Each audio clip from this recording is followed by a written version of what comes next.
안녕하세요. 서울여자대학교 홈페이지 오시면 여기 대학으로 들어오시면 입학처 홈페이지가 보입니다.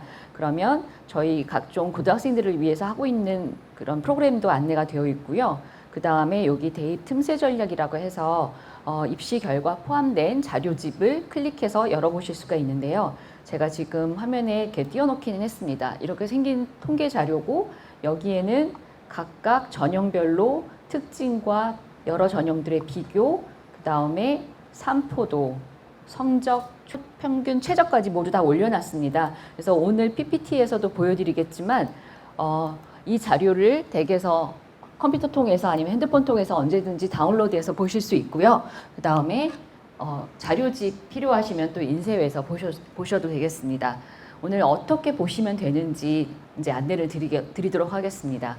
저희는 서울여대 홍보는 하지 않고요. 저희가 학과 개편이 조금 많이 됐고 신설학과가 생겼습니다. 그래서 거기에 대해서 말씀을 드리도록 하겠습니다.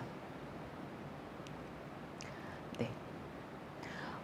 여기 보시면 서울여대의 인문대학, 오른쪽에 사회과학대학, 그 다음에 과학기술융합대학, 미래산업융합대학, 그리고 미술계열, 자율종합부까지 여러 학과와 학부가 존재를 합니다. 근데 지금 파란색으로 좀 진하게 된 것들이 최근 3년 동안 신설이 된 거고, 맨 왼쪽에 인문대학에 있는 세 가지는 올해 신설이 되고 개편이 된 학과입니다. 그래서 메타버스 융합 컨텐츠 전공이라고 해서 조금 생소하고 어려운 그 이름의 학과가 새로 생겼는데요. 일단 메타버스라고 하는 거는 디지털 공간 속에서라는 개념으로 이해하시면 되고요. 그 다음에 융합 컨텐츠는 인문학 컨텐츠를 기획하고 제작하는 걸 의미합니다. 특히 여학생들이 어문계열만 생각하는 친구들도 있고 언론영상학부만 생각하는 친구들이 많은데 그 친구들이 사실은 문화 콘텐츠를 기획하는 일에 관심 있는 학생들이 굉장히 많습니다. 그랬을 때 본인이 언론 영상이라든지 아니면 어문 계열 쪽으로 갈 것인지 아니면 프로그래밍 하는 그 IT 계열 소프트웨어 학과를 갈 것인지 아니면 인문대학의 메타버스 융합 콘텐츠 전공으로 갈 것인지를 조금 고민해 볼 수 있을 것 같습니다. 여기 차이점은 언론 영상 같은 경우는 그 부모님들 세대에서는 신문방송학과였죠. 그래서 그 영상을 제작하고 기획하는 쪽도 맞긴 한데 이쪽은 인문학 컨텐츠를 기획하면서 IT 계열 종사자들과 의사소통을 하면서 스토리텔링 보드를 만드는 역할을 할 수 있는 기획자를 양성하는 곳입니다. 그래서 약간 무게중심이 조금 다르기 때문에 따님하고 잘 상의를 해보시고 어느 쪽이 더 적합한지를 조금 구분을 해보시면 좋을 것 같습니다. 그다음에 프랑스 문화 컨텐츠하고 독일 문화 컨텐츠라고 해가지고 이쪽에 지원하는 친구들이 이제 독일어나 프랑스어에 관심 있는 친구들도 많았는데 문화에 관련된 거, 서양 문화에 관련된 관심이 많았던 친구들이 또 지원을 많이 했었습니다. 그래서 그쪽 커리큘럼을 좀 보강해서 학과를 개편했다고 생각하시면 되고요. 기존에 이제 불어나 불문학, 문화, 독일어, 문화, 언어, 문학 여기에 관심 있는 친구들도 그대로 지원을 해도 됩니다. 그 커리큘럼도 거의 유지가 되고 있고요. 대신에 영상이라든지 여러 가지 이제 문화 컨텐츠를 기획하는 것들에 대해서 조금 더 강화해서 공부를 시킬 예정입니다. 그래서 요 세 개 학과가 신설되고 개편이 됐다고 말씀을 드리고요. 그 다음에 인문대학에는 기존에 있던 국문, 영문이라든지 중문, 일문 이런 학과들도 있습니다. 그 다음에 사회과학대학 오른쪽에 보시면 저희는 여기에는 경제, 문헌, 사회복지, 아동 등등등 있는데 여기에서 학생들이 제일 이제 가고 싶어하는 학과가 물론 전공에 따라서 전공적합성 따라서 학생들이 좀 다른 생각을 가지고 있겠지만 서울여대의 언론영상학부하고 사회복지학과가 굉장히 인기가 높습니다. 그래서 언론영상학부나 사회복지학과 같은 경우는 전형에 따라서는 50대 1도 육박을 하고 있습니다. 네. 그 다음에 과학기술융합대학 쪽 보시면 바이오헬스 융합학과라고 해서 파란색으로 되어 있는 게 있는데 요거를 위에 있는 화학과 생명환경공학과하고 좀 구분을 지어서 말씀을 드리겠습니다. 작년까지는 화학, 생명, 환경, 과학부였었거든요. 근데 거기에 바이오헬스 융합학과가 신설이 됐고요. 올해는 화학하고 생명, 환경, 공학도 분리가 돼서 학부로 모집하지 않고 이제 학과로 바로 모집을 합니다. 화학과는 이제 보통 생각하시는 그 순수화학과를 생각하시면 되고요. 생명환경공학 같은 경우는 DNA 염기서열을 잇는 쪽, 그 다음에 생태환경학 이런 쪽으로 조금 초점을 맞추어서 공부를 시키고 있습니다. 특히 생명환경공학 같은 경우는 그 보통 대학 에서 하지 않고 대학원 석사과정 1학년 때 하는 그 DNA 염기서열 분석하는 부분에 있어서 그거를 학부과정으로 끌고 들어왔습니다. 그래서 학생들이 학부과정만 이수를 잘 해도 이 부분을 가지고 이제 그 벤처기업이라든지 그러니까 바이오 벤처죠. 이런 쪽에서 일을 할 수 있도록 그렇게 교육을 시키고 있고요. 그다음에 바이오헬스 융합학과 같은 경우는 작년까지는 화장품 공학에 관심 있던 친구들, 면역학이나 약학에 관심이 있던 친구들이 이제 화학, 생명환경, 과학부로 지원을 했었는데 올해부터는 바이오헬스 융합학과, 그러니까 작년부터죠. 바이오헬스 융합 쪽으로 지원을 하는 게 좋겠습니다. 왜냐하면 생명환경 쪽에서 화장품 공학 전공하신 교수님이 이 학과를 이제 새로 만드셨는데 이제 화장품 제형이라든지 여러 가지 이제 기술적인 것들도 줄기세포 기반으로 해서 면역학, 약학 기반으로 해서 학생들을 가르치고 계시고요. 그 다음에 이제 굉장히 어려운 분야긴 하지만 이제 사람이 많이 부족한 그런 불임이라든지 난임이라든지 이런 부분에 있어서도 연구원들도 학부과정에서부터 양성할 수 있도록 바이오헬스 융합학과에서 학생들을 교육시키고 있습니다. 그래서 이런 쪽에 관심 있는 친구들이 굉장히 많더라고요. 학과를 구분해서 지원을 해주시면 될 것 같고요. 그 다음에 아트 앤 디자인 스쿨 맨 아래 보시면 또 파란색 첨단 미디어 디자인 전공이라고 있는데 요거는 이제 신설이 된 지 2년 됐습니다.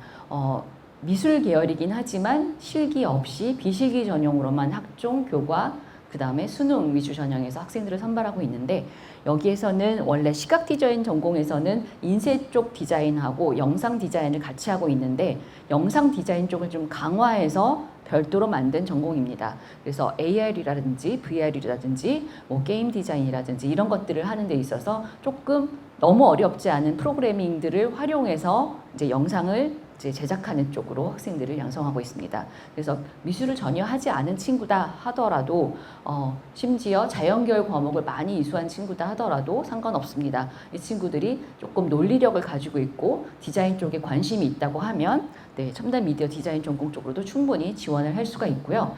그 다음에 오른쪽에 보시면 미래산업융합대학에 데이터 사이언스 학과가 있습니다. 이거는 신설된 지 한 3년 됐는데 여기는 빅데이터를 다루는 쪽입니다. 사실 빅데이터라고 하는 거는 어느 특별한 전공에서만 다루는 거는 아니고 사실 경제라든지 경영이라든지 무수히 많은 전공에서 수많은 데이터를 가지고 이제 이론을 만들고 이론을 검증하고 여러 가지 이제 공부를 하게 되죠. 그랬을 때 빅데이터를 다루는 공부들을 하게 되는데 이 데이터 사이언스 학과는 특별히 그 부분을 조금 더 특화해서 이제 학생들이 공부를 할 수 있도록 만든 학과입니다. 미래산업융합대학 보시면 디지털 미디어, 정보보호, 소프트웨어 융합, 데이터 사이언스 요 4개 학과는 전부 다 AI 소프트웨어 관련된 학과라고 보시면 됩니다. 그래서 구분을 조금 하셔야 되고요. 디지털 미디어학과 같은 경우는 이제 다른 대학에 있어서는 서울여대 언론영상학부인 경우가 간혹가다 있습니다. 근데 서울여대 같은 경우는 그게 이제 언론영상학부가 아니라 컴퓨터공학과입니다. 그래서 컴퓨터공학을 3학년 때까지는 이제 이수를 하고 그 다음에 3학년, 4학년 때는 조금 UI라든지 UX라든지 이런 디자인 쪽인 부분들도 학생들이 공부를 해서 이제 프로그래밍 한 것들이 사용자 중심의 프로그램 소프트웨어가 될 수 있도록 만드는 겁니다. 그래서 디지털 미디어학과 같은 경우도 경쟁력이 굉장히 좋고요. 그 다음에 정보보호학부는 서울여대가 독보적으로 굉장히 유명한 학과입니다. 사실 그 정보보안 쪽이고 이제 개인정보 보호 쪽도 강화가 됐습니다. 근데 너무 재미있는 거는 학생들이 서울여대 들어온 다음에 이제 저희는 전과도 사실 전계열 예체능까지 포함해서 다 가능하거든요. 그랬을 때 저기 디지털 미디어 학과하고 정보보호학부로 전과를 하는 친구들이 그렇게 많습니다. 그러니까 들어왔을 때는 굉장히 여러 전형으로 들어오잖아요. 그러니까 학생부 종합 전형으로 들어온 친구들은 전과 비율도 좀 낮긴 한데 이제 다른 전형으로 들어온 친구들은 전공 적합성보다는 이제 서울여대에 오고 싶은 친구들이 성적대에 맞춰서 오는 경우가 많은데 그런 친구들 중에서는 저 IT 계열 소프트웨어 쪽으로 전과를 하는 친구가 많습니다. 특히 정보보호학부 같은 경우는 굉장히 인기가 많아서 일단 들어오는데 사실 조금 이따 전형을 하나 소개해 드릴 텐데 전과를 할 필요 없이 처음부터 정보보호학부나 디지털 미디어학과로 지원을 해도 충분하다는 것을 조금 이따 말씀을 드리도록 하겠습니다. 제가 그 학과 신설된 학과들에 대해서 소개는 해드렸는데 이 PPT도 홈페이지에 있기 때문에 들어와서 한 번씩 차근차근 보시면 되겠습니다.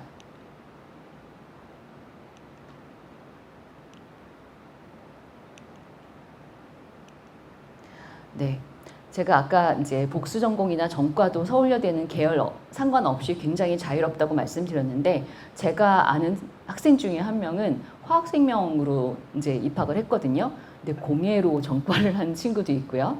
그 다음에 영문과로 들어온 친구가 본인이 이제 본인의 진로와 삶을 아주 길게 설계한 친구가 있었어요. 그래서 본인이 나중에 언젠가는 식물과 관련된 일도 해보고 싶다. 본인이 워낙 식물을 좋아하다 보니까 그 공부를 좀 해보고 싶다 해서 영문과를 1전공으로 하면서 원예생명조경학과 자연대학 쪽에 있는데 복수 전공을 하기도 하고요. 그 다음에 저희는 이제 연계융합전공, 마이크로전공이라고 해가지고 학생들이 기본적인 학과에서도 새로운 학문, 막 변화하는 학문에 대해서 교수님들이 많이 공부해서 가르치고 계시지만, 학생들이 이제 이렇게 융합된 전공을 할 수 있도록 하고 있습니다. 그러니까 이거는 1학년 때 입학할 때 선택할 수 있는 전공은 아니고요. 2학년 때 복수 전공을 시작할 수 있는 시기가 있습니다. 그때 다른 학과에서 선택을 해도 되고, 이렇게 학생들을 위해서 융합을 해서 만들어 놓은 융합 연계 전공이 있는데, 여기에서 이 전공을 선택해도 됩니다. 그래서 학생들한테 인기가 굉장히 많은 게 문예 창작 전공도 이제 인기가 많고요. 그 다음에 어문계열 친구들한테는 그 글로벌 문화산업 마이스 전공도 인기가 상당히 높습니다. 국제학도 인기가 많고요. 그 다음에 자연대 쪽에서는 바이오 인포메틱스 전공이라고 해서 DNA 쪽 공부하는 그쪽 전공이 있습니다. 여기도 상당히 인기가 많고요. 예술 심리치료 전공, 여기도 교육 쪽에 관심이 있었던 친구들이 이제 교육 심리라든지 아동이라든지 이런 것들을 전공하면서 또 예술 치료 심리 이것도 전공을 하고 있습니다. 이렇게 다양하게 학생들이 와서 공부를 할 수 있도록 되어 있고요. 그다음에 이거 말고도 학생들을 위해서 올해부터 많은 대학들이 마이크로 전공이라는 거를 만들고 있는데, 서울여대도 이걸 만들었습니다. 그래서 마이크로 전공이라고 하는 거는 뭐냐면, 학생들이 본인의 학과에서 공부를 하면서 특별한 세부 전공 분야의 과목들을 모두 이수를 하게 되면 마이크로 전공에 대한 이수증을 졸업할 때 주는 거고요. 그 다음에 단일 학과에서 만든 세부 전공 혹은 여러 학과가 같이 뭉쳐서 이제 조금 세부 전공을 만들어 놓은 건데, 이거는 12학점에서 18학점 사이로 전공마다 조금 다르게 설계가 되어 있습니다. 요거를 이수하게 되면 이 분야에 있어서 공부를 열심히 했다라고는 증표로 졸업할 때 또 이수증을 주게 됩니다. 서울여대에 오면은 요거는 꼭 하나 아셔야 되는데, 물론 인천에 사는 친구들 같은 경우는 이제 인천 치고도 서울여대가 교통이 편리한 친구들은 뭐 지하철을 타고 통학을 할 수도 있지만 기숙사에도 들어올 수 있는데, 기숙사 말고도 서울여대에는 바로민성교육관이라고 하는 별도의 건물이 있습니다.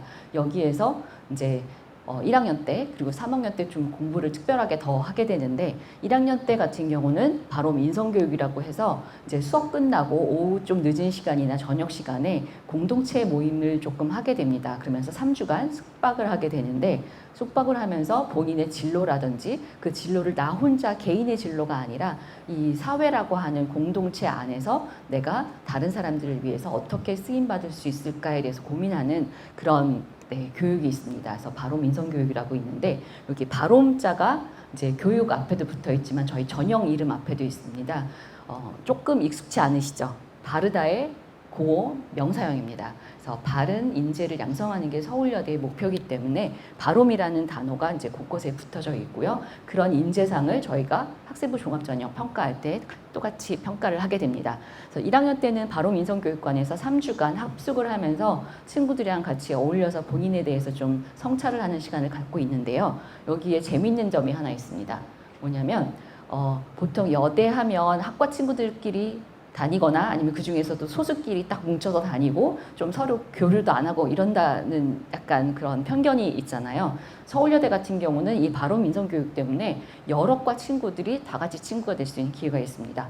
그러니까는 전체 학년을 여러 과를 놓고 4등분을 하고요. 그 다음에 그 4등분마다 이렇게 1기, 2기, 3기, 4기 이렇게 기수로 해가지고 1년에 4분의 1씩 해서 이 3주간 같이 생활관 안에서 합숙을 합니다. 그러다 보니까 다른 과 친구들이랑 같이 친구가 될 수 있는 기회가 있는 거죠. 그래서 서울여대는 졸업하고 나서도 이제 인생 친구로 남는 친구들이 이 바롬 친구라고 합니다. 그래서 바롬 친구랑 같이 네, 점심도 먹고 공모전에도 나가고 그다음에 졸업하고 나서도 바롬 친구들이랑 같이 모임을 갖는 거를 여러 번 봤습니다. 그래서 서울여대만의 독특한 과정이고요. 그다음에 3학년 때는 이제 프로젝트로 한 학기 동안 네, 사회 문제 해결하는 방법에 대해서 또 공부를 딱 별도로 하게 됩니다. 네, 교환학생은 너무 잘 되어 있기 때문에 들어온 다음에 학생들이 고민을 해도 좋을 것 같고요. 굉장히 여러 가지 이제 비교과 프로그램도 마련이 되어 있습니다. 네. 서울여대 뭐 장학금이야 요즘 국가장학금도 워낙 많고 그다음에 대학생들은 조금만 더 움직이고 찾고 하면은 장학금을 굉장히 많이 받을 수 있죠. 그래서 1인당 장학금이 저렇게 표시가 되어 있는데 사실은 굉장히 열심히 잘 공부하고 찾아다니는 친구들은 이거의 2배 이상 받는 친구들도 많습니다. 그래서 대학은 본인이 하기 나름이잖아요. 그래서 이런 것도 찾으시면 되고요. 그다음에 캠퍼스 마일리지라고 하는 게 서울여대에 있습니다. 그래서 학생들이 학교에 들어왔을 때 학교에서 제공하고 있는 여러 가지 전공 외에 다양한 프로그램들을 얼마나 잘 활용해서 공부를 하고 있나 이런 것들을 마일리지로 관리를 하면서 동시에 이걸 마일리지를 쌓아가지고 교내에서 장학금으로 활용할 수 있도록 그렇게 운영을 하고 있습니다. 그래서 이것까지 학생들이 누리게 되면 사실 장학금을 받을 수 있는 기회는 상당히 많습니다. 네. 여대이기 때문에 1학년 때부터 취업 프로그램도 굉장히 네, 강화해서 운영을 하고 있습니다. 그래서 서울여대는 다른 것보다도 유지 취업률이 높은 대학입니다. 이제 만족할 만한 곳에 취업을 하고 그 다음에 학생들이 3개월, 6개월마다 정부에서 조사하고 있는 이 유지 취업률에서 굉장히 높은 비율을 보이고 있습니다. 그만큼 네, 좋은 직장에 만족할 만한 직장에 취업을 하고 있다는 얘기고요. 네, 서울여대 전경입니다.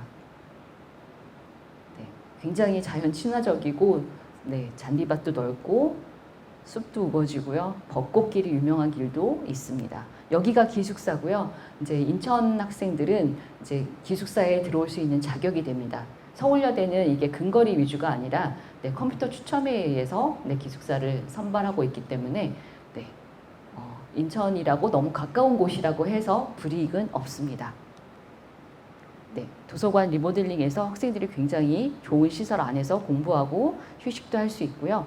그 다음에 저희가 조금 이따 통계를 보여드리겠지만 그 서울여대의 이 인천 지역의 학생들이 학생부 종합전형도 그렇고 논술 전형에 굉장히 지원을 많이 하고 있습니다. 그래서 누리실 수 있는 프로그램들이 있는데 이제 대입전형 아카데미 같은 경우는 8월 달에 저희가 코엑스하고 그다음에 온라인이라고 동시에 진행을 할 예정인데 면접 대비에 관해서 좀 집중적으로 말씀을 드리려고 하고 있고요. 모의 논술은 네, 7월 13일부터 시작이 됩니다. 그래서 학교에서 선생님 통해서 신청하셔도 좋고요. 아니면 온라인으로 홈페이지 들어오셔서 개별적으로 신청해서 해보실 수도 있고요. 모의 면접은 네, 안타깝게도 접수가 완료됐습니다. 네, 1대1 상담센터는 아직 오프닝이 있는 날짜와 시간이 있기 때문에 홈페이지에 들어오셔서 신청하시면 되고요. 네, 본격적으로 전형에 대해서 말씀을 드릴 텐데 인천 지역이 서울여대에 지원하는 이제 비율로 따져보면 서울, 경기 다음으로 네, 순위는 높습니다. 근데 안타깝게도 제가 서울여대 입학사정관을 일한 지 15년이 됐는데 처음 네, 제가 서울여대에 왔을 때보다는 지원자가 많이 줄기는 했어요. 아무래도 거리가 조금 있다 보니까 학생들이 조금 가까운 대학을 선호하는 거는 같습니다. 그럼에도 불구하고 일단 서울, 경기 다음으로 인천에서 굉장히 서울여대에 많이 네, 지원을 하고 계시고요. 전형별로는 4%대에서 6% 정도대를 네, 인천에서 지원을 하고 있습니다. 네, 또 논술에서도 합격자가 조금 많이 나오고 있는데 논술도 좀 이따 구체적으로 좀 설명을 드리도록 하겠습니다. 또 서울여대 같은 경우는 이제 일반고 위주로 학생들을 굉장히 많이 선발을 하고 있습니다. 물론 지원자도 일반고가 많기는 하지만 네, 전형별로 조금 차이는 있지만 학생부 종합전형을 중심으로 보면 한 86% 정도는 일반고에서 지원하고 합격자도 그 정도 나오고 있습니다. 그리고 논술이라든지 뭐 교과 전형은 90%가 넘게 일반고에서 지원하고 합격하는 걸로 나오고 있고요. 네, 그래서 누구나 지원할 수 있는 전형으로 학생들을 이제 맞이하려고 하고 있습니다. 일단 수시하고 정시 비율인데 인천은 정시까지도 지원자가 많기 때문에 정시도 설명을 드리고 갈 텐데요. 일단 수도권에 16개 대학이 정시를 40% 해야 되는 대학들이 있는 거는 많이 들으셨을 거예요. 근데 서울여대도 그 16개 대학에 들어 있어서 정시에서 40%의 학생을 선발하고 있고요. 수시에서 60%의 학생을 선발하고 있습니다. 그럼 전형에 대해서 조금 말씀을 드릴 텐데 서울여대 전형은 굉장히 규칙적이고 쉽습니다. 일단 자기소개서 안 받는 거는 모두 다 알고 계시니까 넘어가도록 하고요. 전형명 바뀐 거는 좀 이따 말씀을 드리겠습니다. 이게 서울여대 수시 전형의 전체 표입니다. 전형이 그렇게 복잡하지 않아서 학생부 종합 전형이 있고요. 그 다음에 학생부 교과 전형이 있고 논술, 실기실적 위주 이렇게 4가지 전형 유형이 있다고 보시면 되고요. 학생부 종합 같은 경우는 2가지입니다. 서류형이 있고 면접형이 있습니다. 서류형은 학생부만 내면 끝입니다. 그거 가지고 저희가 평가를 하는 거고요. 그 다음에 면접형 같은 경우는 여기 위에 보시면 바로민재 면접, 소프트웨어 융합 인재, 그 다음에 기독교 지도자 전형이라고 해서 기독교 학과 학생들만 뽑는 전형이 있습니다. 요 세 전형에서만 면접이 있는데 다른 학교랑 조금 많이 다른 게 뭐냐면요. 면접을 5배수를 선발하고요. 면접 비중이 50%라는 점입니다. 그러니까 학생들한테 조금 더 면접에 와서 본인의 역량을 발휘할 수 있는 기회를 준다는 점에서 다른 학교랑 조금 다르고요. 학생부 종합전형 같은 경우는 그래서 크게 서류형, 면접형 이렇게 2가지로 나뉩니다. 면접 전형 같은 경우는 전부 다 수능 끝나고 나서 12월 2일 날 면접을 진행합니다. 기회균형 전형 같은 경우도 서류 100%로 진행을 하고요. 학생부 교과 전형 같은 경우는 다 아시겠지만 학교장 추천이 있어야 되는데 교장 선생님이 추천서 써주시는 거 아니고요. 선생님하고 제가 서울여대에 학생부 교과 전형을 쓰고 싶습니다 라고 상담을 하시면 선생님이 이제 기록을 해두셨다가 나중에 원서 접수 끝나고 나서 우리 학교 이 친구 교과 전형 쓴다고 했지 해서 원서 접수 사이트에 들어오셔서 클릭 해주시는 시스템입니다. 이거는 전국 공통이기 때문에 똑같이 생각하시면 되고요. 그 다음에 서울여대 논술이 있고 인천 지역에서 합격자가 좀 많이 나왔다고 말씀을 드렸잖아요. 논술 비중이 80%고 교과는 20%이기 때문에 교과 성적에서는 크게 구애를 받지 않습니다. 조금 이따 자세히 설명을 드리고요. 그 다음에 실기 실적이 있어서 미술 같은 경우는 실기 100%고요. 체육 같은 경우는 실기가 60%, 그 다음에 교과가 40% 들어가게 됩니다. 그럼 하나씩 조금 살펴보겠습니다. 학생부 종합전형에 관심이 굉장히 많으실 텐데요. 일단 저희 서울여대 학생부 종합전형은 다 똑같습니다. 이렇게 서류 평가를 합니다 하고 보여드리는 건데 학업 역량, 진로 역량, 공동체 역량 이 3가지만 가지고 평가를 합니다. 근데 학업 역량 같은 경우는 저희가 볼 때 이게 내신 성적만 보는 게 아니라는 거를 조금 이따 표를 통해서 보실 텐데 저희가 학업 성취도는 당연히 봐야 되죠. 그 다음에 지금 요즘 학생들이 선택해서 과목을 이수하는 학생 중심 선택형 교육과정이죠. 그랬을 때 이 친구가 이 학과에 들어오려면 기초를 어떤 과목을 통해서 다졌을까 이런 것들을 보는데 과목명에는 구애를 받지 않습니다. 과목명의 구애를 받는 것이 아니라 이 친구가 기초를 어느 정도 골고루 했을까 이걸 보는 거고요. 그 다음에 진로 역량 쪽에서는 그럼 이 친구가 이 과목을 듣기까지 선수 과목이라고 하는 것들이 있잖아요. 그거를 탄탄히 이수하고 그 진로 선택 과목을 선택해서 공부를 했을까 여기를 봅니다. 그 다음에 학업 역량과 진로 역량 마찬가지지만 학업 태도는 중요하죠. 공부를 하려고 하는 그런 자세 이런 것들을 학생부의 선생님이 세부인력 및 특기사항 밑에 이제 과목명 아래에 다 적어주시기도 하고 그 다음에 창체 시간에 각각의 선생님들이 다 이 학생의 평소의 학업 태도에 서 적어주시기도 하죠. 이런 부분들을 학업 역량과 진로 역량에서 모두 보게 됩니다. 그래서 성실한 학생들, 그 다음에 공부를 조금 다양하게 아니면 넓게 해보려고 또 깊게 해보려고 노력한 친구들의 그런 태도에 대해서도 같이 봅니다. 이런 친구들이 대학에 들어와서도 그런 학업 태도를 가지고 공부를 하기 때문에 이 부분 굉장히 중요하고요. 그 다음에 진로 역량 부분에 있어서는 당연히 본인이 관심 있는 부분에 대해서 뭘 해보려고 노력을 했을까 이거를 보는데 중요한 거는 뭐냐면요. 학생들이 요즘 굉장히 많이 바쁘잖아요. 수행평가도 해야 되고 발표도 해야 되고 여러 가지를 해야 되는데 몸이 여러 가지를 하느라고 바쁜 것보다는 하나를 하더라도 그걸 좀 제대로 하려고 깊이 있게 해보려고 노력한 자세와 태도와 결과를 봅니다. 어떤 느낌인지 아시겠죠? 그러니까 수박 겉핥기식으로 공부를 한 게 아니라 하나를 하려고 해도 내가 이거는 제대로 공부를 해보겠다. 난 이게 너무 좋아서 이건 좀 제대로 해보겠다. 내지는 내가 이걸 좋아하지만 너무 어려워서 이게 될 때까지 좀 해보겠다 하는 그런 모습들이 보이는 친구들이면 진로 영역에서 굉장히 좋은 평가를 받을 수 있습니다. 그다음에 공동체 역량 같은 경우는 요즘 학생들이 뭐 코로나 세대이기도 하고 그다음에 이제 교과교실제를 운영하고 있기 때문에 학급에만 머무는 게 아니라 진짜 조회하고 종례할 때만 학급에 있는 친구들도 있죠. 다 이제 다른 교실을 돌아다니면서 공부를 하기 때문에 학급에서 이루어지는 일들이 아주 많지는 않습니다. 그럼에도 불구하고 그런 시간, 짧은 시간들, 그다음에 수업 시간에 친구들을 위해서 아니면 모든 친구들을 위해서 어떤 것들을 열심히 해보려고 했나. 내가 좀 주도적으로 친구들을 위해서 내가 이거 좀 조사할게. 내가 이거 조사한 거 다 정리해볼게. 이랬던 모습을 가진 친구들을 선발하려고 합니다. 왜냐하면 대학에 들어오면 이제 부모님들도 잘 아시겠지만 혼자 공부하지 않습니다. 어떤 전공이든지 간에 공동체로 팀으로 프로젝트를 하고 있기 때문에 이런 조그만 모둠 안에서 그 다음에 학과라고 하는 조금 더 큰 모둠, 그 다음에 학교라고는 더 큰 모둠, 더 나아가서는 사회라고 하는 더 큰 모둠 안에서 협력적으로 의사소통하고 협력적으로 뭔가 할 수 있는 친구들을 이제 길러내고 싶은 거죠. 그래서 고등학교 때 모습을 통해서 그런 것들을 연습해 본 친구들을 저희는 선발하려고 합니다. 그래서 요 세 가지를 가지고 학생들을 선발하기 때문에 수업 시간에 뭔가 적극적으로 한 친구들이면 학생부 종합전형에 누구나 지원할 수 있다고 말씀을 드리겠습니다. 학생부 종합전형은 특별한 전형이 아니라 누구나 지원할 수 있는 일반 전형이고요. 수업에 충실하고 학교 생활에 충실한 학생이면 됩니다. 네, 그래서 각각의 학업, 진로, 공동체 역량을 전형별로 그래도 좀 차별점을 주려고 했는데 저희가 이제 결과 분석을 해보니까 이게 몇 %였냐는 그렇게 크게 중요한 의미를 가지진 않더라고요. 네, 그래서 학업, 진로에서 변별력이 주로 크게 나오고 있고요. 특히 진로 역량 쪽에서, 그러니까 관심 분야에 대해서 조금 더 찾아보고 공부해 보려고 했던 친구들이 얼마큼 주도적으로 했느냐에 따라서 변별력은 진로 역량에서 가장 크게 나타나는 걸로 나타났고요.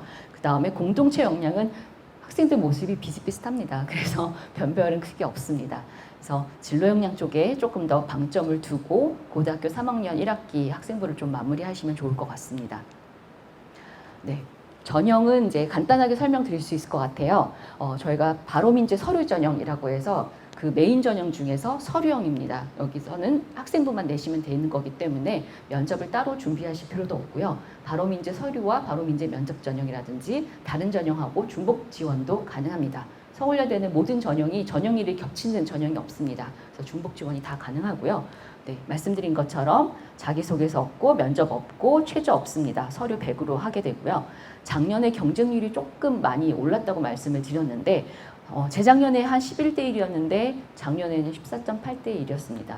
올해는 여학생 수가 많이 줄었죠. 20만 아래로 떨어졌고요. 그리고 서울여대는 N수생이 많지 않습니다. 이제 고3 학생들이 대부분의 그러니까 90% 이상 지원하고 합격하고 있기 때문에 네, 경쟁률은 좀 떨어질 거라고 생각을 하고 있고요. 올해 모집 인원은 246명입니다. 이거는 제가 아까 소개해드린 책자 들어가셔서 이제 보시면 되는데 보시는 방법 말씀드리겠습니다. 서울여대는 2등급에서 4등급 대 학생들이 가장 많이 지원합니다. 사실 학교에서 요즘 학급 단위가 굉장히 작죠. 게다가 이제 2학년 때부터는 일반 선택, 진로 선택 과목을 듣고 있기 때문에 수강자 수가 굉장히 작은 그런 수업들도 많이 듣습니다. 그러다 보니까 저희가 200명이 들은 수업에서 무슨 등급을 받았고 원점수가 어떻게 됐고 평균 표준 편차가 어때서 이 친구가 어떤 등급을 받았고 세특에서 어떤 평가를 받았는지 이런 것들을 하나하나 다 뜯어서 평가를 합니다. 그리고 20, 30명 들은 과목들도 학생들이 듣죠. 특히 물투라든지 이런 과목들, 그다음에 인공지능 관련된 수업들은 굉장히 학생 수가 적기 때문에 어떤 등급을 받았냐, 어떤 성취도를 받았냐를 단순히 몇 등급이다, A를 받았다 이걸 보는 것이 아니라 마찬가지로 몇 명이 들은 수업이고 이게 어느 정도의 수업이고 세특에서는 어떤 내용으로 선생님이 수업에서 학생들을 가르치셨고 이 친구가 관심 있었던 거는 어떤 건데 그래서 결과가 어떻게 나왔다. 이런 식으로 맥락적으로 다 해석을 해서 평가를 하게 됩니다. 그러다 보니까 산포도가 넓게 퍼집니다. 네, 보시는 것처럼 2, 3, 4등급 대 학생들이 많이 지원을 하고 또 이제 굉장히 적은 수의 학생들이 들은 쪽에는 4등급 내려가기는 굉장히 쉽습니다. 근데 4등급을 받았다고 해서 결코 이 친구가 공부를 열심히 안 한 게 아니죠. 그러다 보니까 그런 것들도 다 감안한 결과라고 보시면 되고요.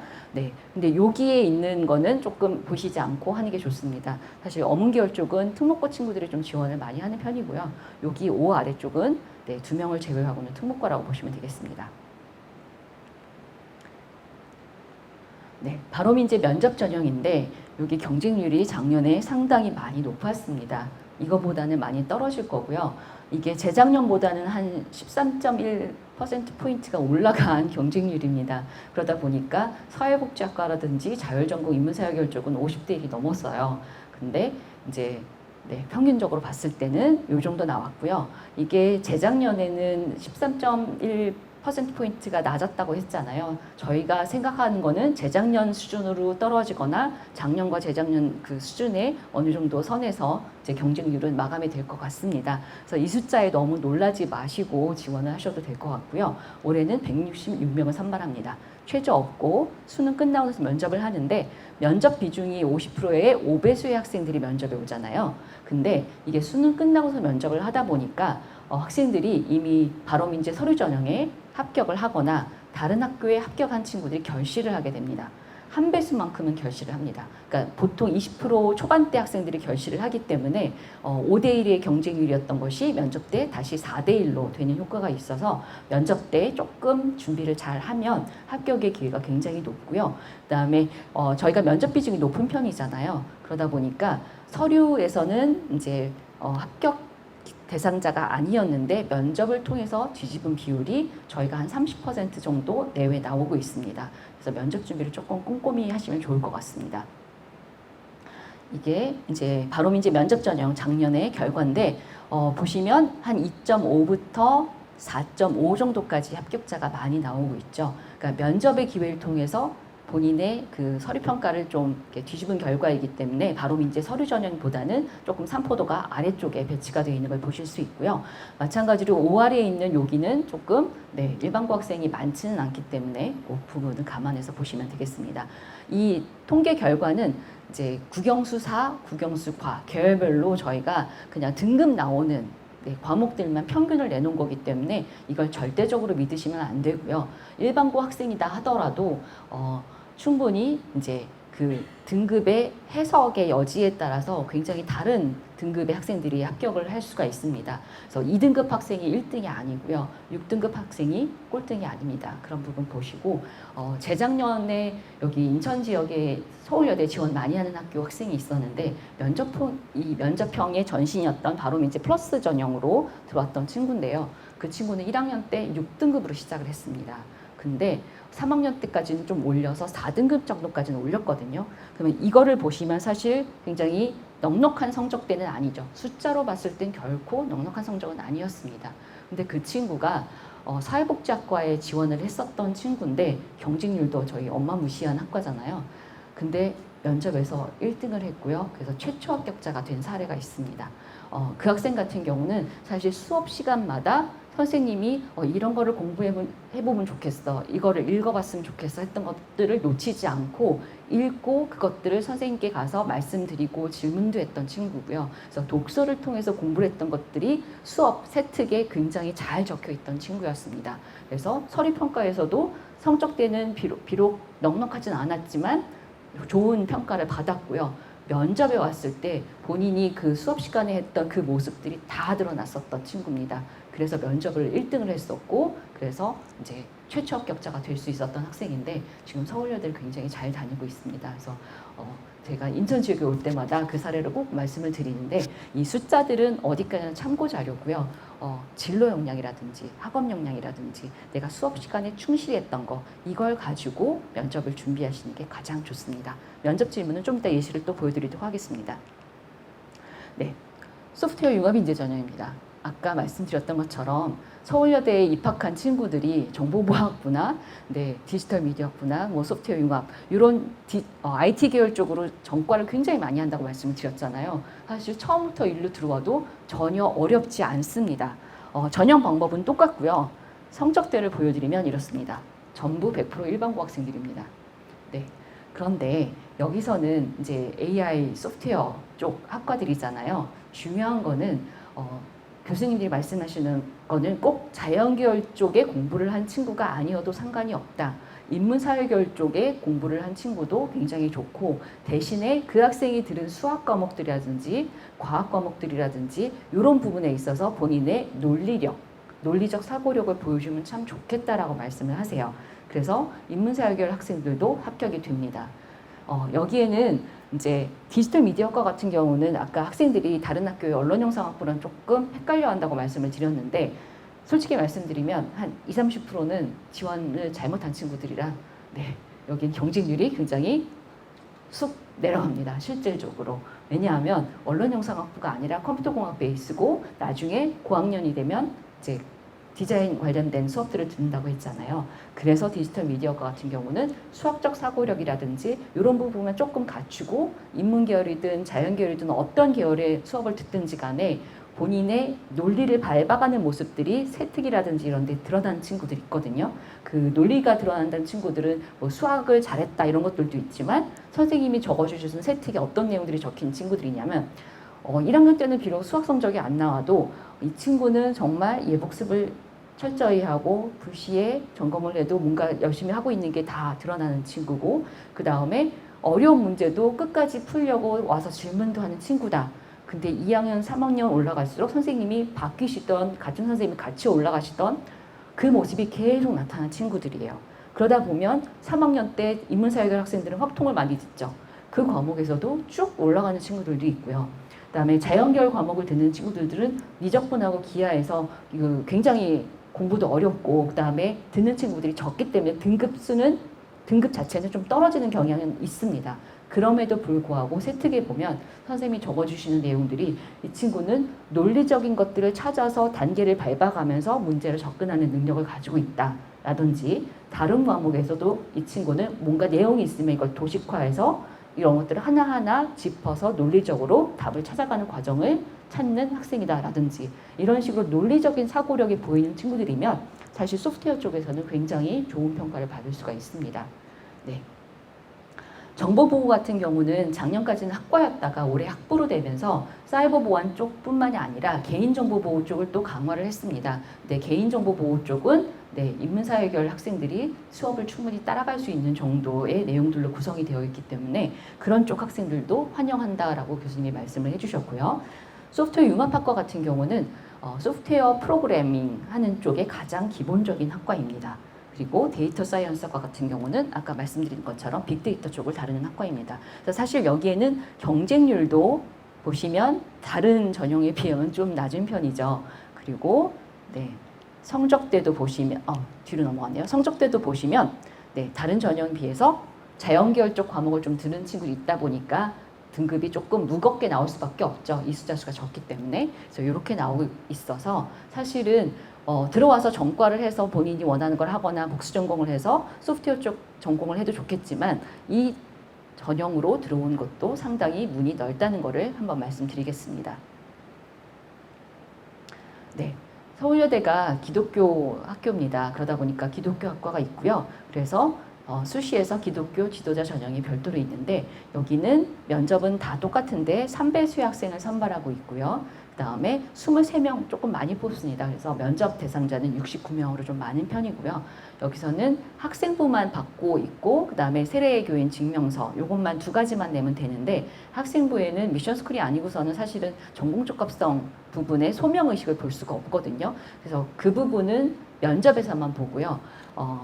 서류 평가를 할 때는 학교 생활에 충실했는지 이거를 위주로 평가를 하기로 했습니다.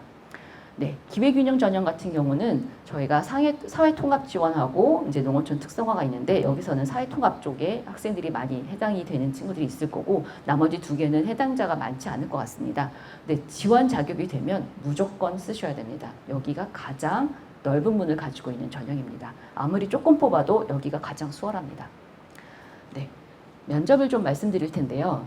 면접 전형에 지원하는 학생들은 어느 학교나 마찬가지고 비슷한 식으로 접근을 하시면 됩니다. 기본적으로 블라인드 면접인 건 다 알고 계실 거예요. 본인이 어느 학교 출신이고 이름이 뭐고 부모님, 친인척의 뭐 어떤 직업이라든지 사회 경제적 배경 이런 것들은 다 배제돼야 되고요. 교복도 입고 오면 안 됩니다. 근데 교복을 입고 왔을 때는 이제 학교에서 가운을 주고 있기 때문에 그거에 따른 또 불이익도 없기 때문에 학생들이 당황하지 않고 면접에 임하셔도 되는데 저희가 진로, 발전, 인성 및 의사소통 능력을 보게 됩니다.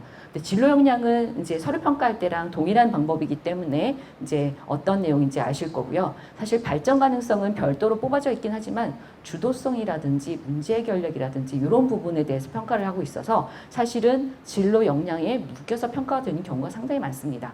그리고 인성 및 의사소통 능력은 간단합니다. 간단한데 학생들이 가장 어려워하는 거기도 한데요. 딴 게 아니라 질문에 대한 답을 하는 겁니다. 학생들이 이제 너무 긴장을 하죠. 사실 어른들도 면접 상황이 오면 굉장히 긴장을 많이 합니다. 그렇기 때문에 준비를 굉장히 많이 하죠. 근데 준비를 너무 열심히 한 나머지 암기를 하는 친구들이 있어요. 그러면 질문은 A를 질문했는데 본인이 준비했던 질문과 답이 A-1인 거죠. 그러면 A를 얘기하지 않고 외워온 대로 A-1을 답변하고 나갑니다. 그러면 이제 핀트가 어긋난 거죠. 그러면 약간 옆길로 샌 답을 하고 나가는 겁니다. 근데 문제는 학생들 본인들은 이렇게 본인이 준비한 걸 다 이야기하고 나가면 본인이 면접을 굉장히 잘했다고 생각해요. 근데 반대입니다. 오히려 면접장에서 꼬리 질문을 너무 많이 받아서 면접이 너무 힘들었다. 나 망한 것 같다. 이런 생각이 들었을 때 사실은 면접을 더 잘하는 학생의 확률이 높습니다. 왜냐하면 면접관들은 이 친구한테 뭔가를 질문했는데 답변이 나오고 또 답변이 나왔을 때 굉장히 탐을 냅니다. 어디까지 했나 보자 이러고 계속 질문을 하게 되거든요. 그래서 사실은 나 면접 망한 것 같아 할 때 훨씬 면접을 잘 본 학생들이 많습니다. 요거는 네, 간단하게 2대1 면접이란 것만 말씀드리고요. 면접 예시 질문을 이제 간단하게만 만들어 왔는데 이거 보셔도 좋고요. 작년 거 서울여대 입학초 유튜브에 들어오시면 저희가 연습용으로 굉장히 심하게 꼬리 질문을 해놓은 영상이 있습니다. 언론 영상 부족하고 데이터 사이언스학과, 그러니까 인문사회 계열하고 자연 계열 하나씩 올려놓은 게 있는데 거기는 저희가 이제 시연도 해놓고 그 학생에 대한 설명도 해놓고 왜 이런 질문을 했고 답변을 왜 이렇게 되는지 설명까지 다 붙여놨거든요. 그걸 보셔도 되고요. 아니면 8월 19일 날 저희가 영상으로 또 코엑스에서 면접에 대해서 또 말씀을 드릴 텐데 그것도 보셔도 됩니다. 간단하게 안내를 드리면 일단 기본적으로 지원 동기는 다 질문을 합니다. 서울여대 우리 학과에 왜 지원을 하셨어요? 라고 질문을 하겠죠. 그럼 학생들이 대답을 해요. 그럼 저희는 그걸 듣고 다시 질문을 하는 거죠. 방금 뭐에 관심이 있어서 이런 공부를 했다고 했는데 그걸 더 공부하려고 뭘 해봤는지 이야기해 볼까요? 라든지 아니면 방금 뭐에 대해서 얘기를 했는데 그게 구체적으로 어떤 내용이었죠? 어떤 자료를 보고 공부를 했나요? 이런 식으로 학생들이 대답한 걸 듣고 다시 질문을 합니다. 그러니까 수박 겉핥기로 공부를 한 것이 아니라 정말 제대로 한 건가? 이걸 질문을 시작을 하는 거죠. 그래서 결국 뭘 배웠는지를 찾아내는 겁니다. 그렇기 때문에 학생들에게 당부하고 싶은 건 뭐냐면요. 이거를 얘기하는 게 그럴듯해 보일 거야. 내가 조금 더 큰 사람으로 보일 거야. 라는 소재를 잡으면 안 됩니다. 아주 작은 거라도 본인이 나 이렇게까지 열심히 해서 이거는 정말 내가 신나서 얘기할 수 있어. 이런 소재를 가지고 준비를 하셔야 되는데 그거를 하려면 학생분은 기본적으로 학생들이 다 보죠. 근데 그것만 보지 마시고요.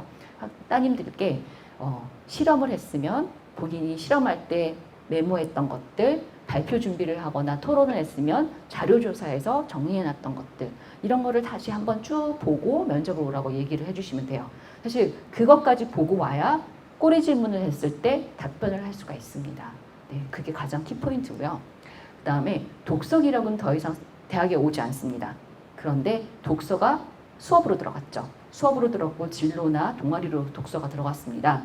그래서 이제 독서 기록이 이제 수업 중에 들어온 걸 가지고 저희가 질문을 많이 하는데 진로 활동도 마찬가지고요. 친구들이 뭐를 읽으면서 본인이 어떤 것들을 공부했다 막 이런 것들이 이제 선생님들이 다 적어주세요. 그러면 이런 책을 읽으면서 뭐에 대해서 공부를 했다고 되어 있는데 그게 무슨 내용인지 좀 소개를 해보세요 라고 질문을 당연히 할 수 있겠죠. 왜냐면 그 기록이 수업 중에 있으니까요. 그러면 학생들이 답변을 하고 방금 무슨 개념을 얘기했는데 그게 뭘까요? 아니면 그 사례를 좀 들어보면 어떨까요? 이런 식으로 제대로 읽었는지 그래서 읽은 게 공부가 됐는지를 네, 저희가 질문을 합니다. 재밌는 얘기 하나 해드릴게요. 뭐냐면 학생들이 책을 읽으면 이렇게 굉장히 이제 필독서들을 많이 읽더라고요. 근데 그 필독서 하나하나도 사실 그 곱씹으면서 읽으면 배울 점이 굉장히 많습니다. 저희 사정관들도 고등학생들이 많이 읽는 책들을 찾아서 봐요. 근데 면접을 하는데 어떤 친구가 이제 본인이 의미 있게 읽은 책으로 뭐 땡땡땡 뭐 경영학 컨설트 뭐 이런 것 있잖아. 뭐 무슨 학 컨설트 뭐 이런 거를 이제 얘기를 했어요. 그래서 그 책 읽으면서 뭐가 제일 기억에 남던가요? 중요하다고 생각하는 점이 뭐예요? 라는 질문을 했어요. 그랬더니 그 친구가 의사소통 능력이래요. 근데 저도 그 책을 읽었거든요. 그래서 질문을 했죠. 그러면 그 책에서 의사소통 능력을 뭐라고 얘기하고 있던가요? 라고 질문을 했는데 답변을 못 하는 거예요. 사실 이렇게 말을 하는 의사소통 능력 이상의 거를 그 책에서는 의사소통 능력이라고 얘기를 하고 있었거든요. 그러니까 그 경영이라고 하는 분야에 있어서 의사소통 능력이라고 하는 거는 다양한 분야에서 존재를 하죠. 그러니까는 시장의 요구 조사를 하는 것부터 시작해서 마케팅 분야에서 일을 하는 사람들끼리 의사소통 능력 하는 거, 그다음에 판매자와 중간 관리자들끼리 이 물건이 어떻게, 이 서비스가 어떻게 만들어져야 되고 팔려야 되는가, 여기에 대해서 의사소통하는 것까지가 모두 포함된 의사소통 능력이었는데 이 친구는 거기서 답변을 못했습니다.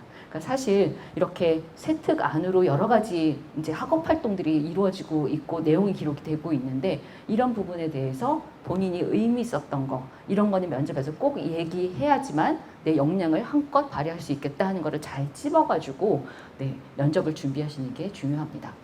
그리고 면접 질문을 못 받았는데 본인이 이거보다는 딴 걸 얘기하고 싶은데 이거는 답변을 잘 할 자신이 없는데 그러면 면접관한테 제가 이거 말고 이 부분에 대해서 조금 더 공부를 많이 했는데 거기에 대해서 얘기를 해도 될까요? 라는 질문을 오히려 역으로 해도 괜찮습니다.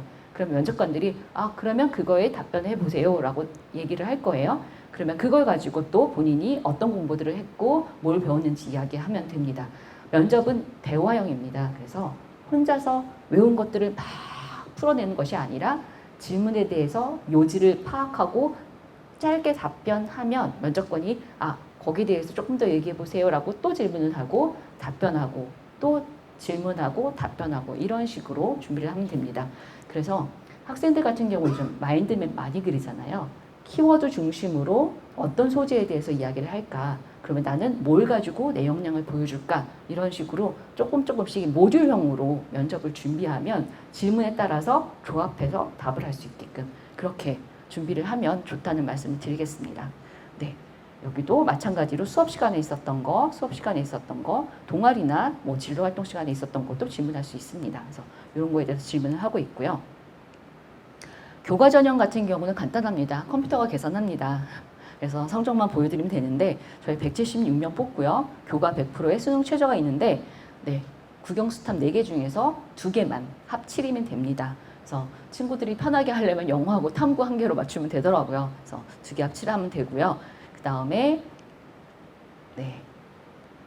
평가기준표 있고 어디가에 들어가시면 서울여대식으로 계산을 해주는데 서울여대식은 이겁니다. 올해까지만 전과목을 보지 않고요. 교과 전형에서는 국어에서 잘한 거 3개, 영어, 수학, 사회 그리고 과학 포함해서 잘한 거 3개씩 12과목만 봅니다. 근데 과목명이 같은 거 있죠. 특히 1학년 때 보면은 국어, 1학년 1학기 국어, 1학년 2학기 국어 이렇게 듣잖아요. 그럼 하나가 2등급이고 하나가 3등급이면 3등급은 버려지고 2등급 하나가 가져오고요. 그 다음에 다른 국어 과목에서 잘한 거가 이제 선택이 됩니다. 이런 식으로 해서 각각 교과별로 3개씩 해서 12과목만 하고 있고요. 12과목만 하다 보니까 성적대는 조금 높아 보입니다. 이거는 홈페이지에 들어와서 보시면 되는데 만약에 전과목으로 해봤다. 등급 있는 거 국영수사과 전과목으로 해봤다. 그러면은 보통 모집 단위별로 0.3에서 0.5등급 정도는 조금 떨어집니다. 그거 생각하시고 지원하시면 되고요. 올해는 저희가 진로 선택 과목 3개를 보는데요. 국영수사과 5개 교과 중에서 잘한 거 3개를 뽑습니다. 그래서 대부분이 A 3개거나 아니면 B 1개 정도 되는 친구들일 거 생각을 하고요. 저희가 작년에 지원했던 학생들, 그 친구들은 진로 선택 과목 가산점을 안 줬거든요. 없이 그냥 교과 100 그냥 석자 등급 나온 거 가지고만 했어요. 그랬을 때 저희가 보니까 모집 단위별로 차이는 나지만 그 진로 선택 과목 때문에 학불이 바뀐 비율은 한 13.1% 정도 나왔습니다. 근데 올해는 아마 지원자 풀이 진로 선택 과목도 성적이 좋은 친구들이 지원을 할 거라서 조금 달라질 거는 같습니다. 네, 교과 성적은 12개 했을 때 2 내외 정도라고 보시면 되고요. 교과 체육 같은 경우는 이제 교과 60%에다가 그 다음에 실기인데 체력 검사 수준입니다. 네, 40% 반영하고 있습니다. 논술 말씀드릴 텐데 논술 80%에 교과 20이고요. 최저가 저희가 낮추다 굉장히 낮아졌습니다. 그래서 국영수 3개 중에 1개만 3등급 이상이면 되는데 작년에 최저를 맞춘 비율이 60%가 채 안 됐었어요. 그래서 수능까지 끝까지 열심히 준비해야 합니다. 네. 평균 등급은 내신수는 4.2였기 때문에 내신보다는 이제 논술 준비를 잘 하셔야 되는데 인문사회계열은 통합교과형이고요. 자연계열은 네, 통합 과학하고요. 생명과학 1만 들어갑니다. 그래서 관심 있는 학생들은 온라인으로 아니면 우편 통해서 시험을 한번 모의논술을 보시면 되고요. 교과 성적은 크게 의미가 없습니다. 미술 같은 경우는 실기 100이기 때문에 학생들 네, 좀 꾸준히 오래 준비한 친구들이 좀 합격을 많이 하는 편입니다. 그리고 체육은 교과가 40% 들어가고 여기는 종목이 있습니다. 그래서 종목에 해당되는 친구들이 시험을 보면 되고요. 네, 전형 일정은 이렇습니다. 논술은 네, 수능 끝나고 나서 11월 달에 하고요. 그 다음에 면접은 12월 2일 날 진행합니다. 정시는 저희가 딱 2가지만 말씀드리면 됩니다. 정시는 저희가 광역 모집 단위가 생겨서 학생들이 학과로 지원을 해도 되고 네, 인문, 사회, 과학기술 융합, 미래산업 융합 광역 모집 단위로 지원을 해도 되게끔 올해 바뀌었고요. 그 다음에 수능 100입니다.